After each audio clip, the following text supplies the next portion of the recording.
Yan. Dahil di daw ako makatawid doon. Papunta kay Ante Belinda. Ay, sa aking kumare at sa aking tita na Auntie Mundak.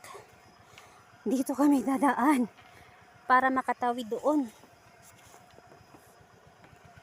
Oh my God! Aray! Sige na, makawala ka na! Sumay ka!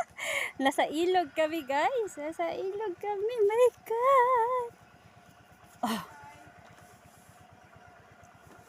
Pero maganda, nakagawa sila ng tulay para tawid. Ngayon ka na ba tumawid dito? Ngayon ka lang? Hindi ko alam kung Ibig sabihin ngayon lang to ginawa. ngayon lang ata. O, diba? Gagalaw-galaw. Ay, wait lang. Ay, gapangurog. Gapangurog. Ay. Ayan, nakatawi din.